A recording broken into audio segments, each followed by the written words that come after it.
The police have identified a foreign national found dead in Christiana, Manchester.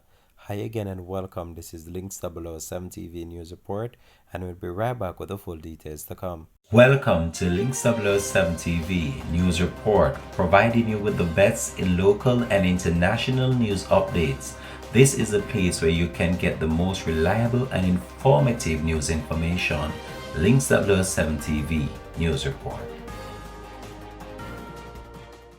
Welcome back and thanks for joining us. This is Links 007 TV News Report.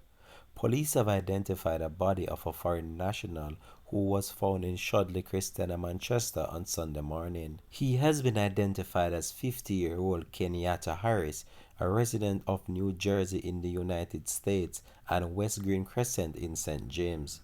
Head of the Manchester Police Superintendent Clyde Darby told reporters that at about 5:30 a.m. the police were alerted to the community where the man's body was found on a roadway with a wound to the head.